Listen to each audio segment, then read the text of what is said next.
Hello, my name is Izan Bagdasarian. I reside with my wife Marlene on Talleyrand Way next to the Talleyrand Pond.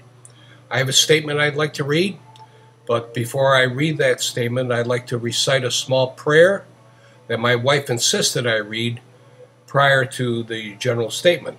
It is a small prayer which has guided my wife through many difficult situations in her life and helped her to overcome many adversities. God, grant me the serenity to accept the things I cannot change, courage to change the things I can, and wisdom to know the difference. There is nothing further to say. The board has heard the arguments from my wife, our fellow residents, and I. We have voiced our plea. The grounds committee, however, has chosen to ignore the overwhelming majority of the residents residing around the pond. These residents favor some type of restricted fishing as shown in the petition that was circulated.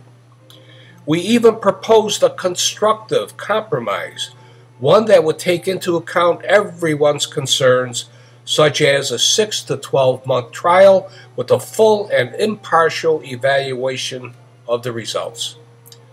This compromise has fallen on deaf ears. The grounds committee is already on record to keep the ban in place, relying on the same unsustainable arguments. We urge the HOA board to consider the compromise solution and to approve a 6 to 12-month trial lifting of the ban with a full and impartial evaluation of the results.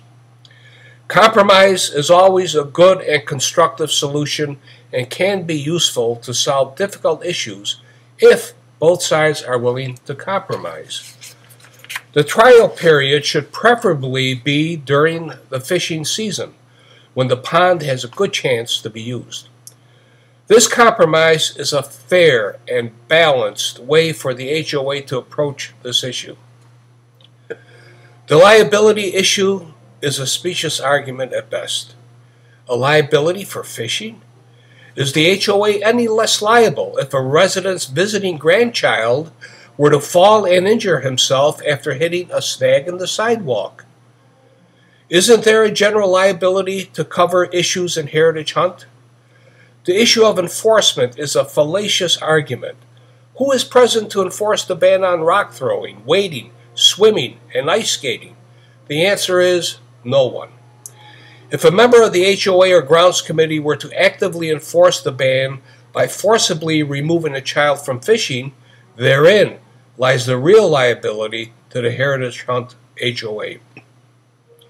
I hope that the HOA board sees that there is room for compromise on this issue and modifies the grounds committee ruling, albeit for a trial reassessment of this unenforceable rule.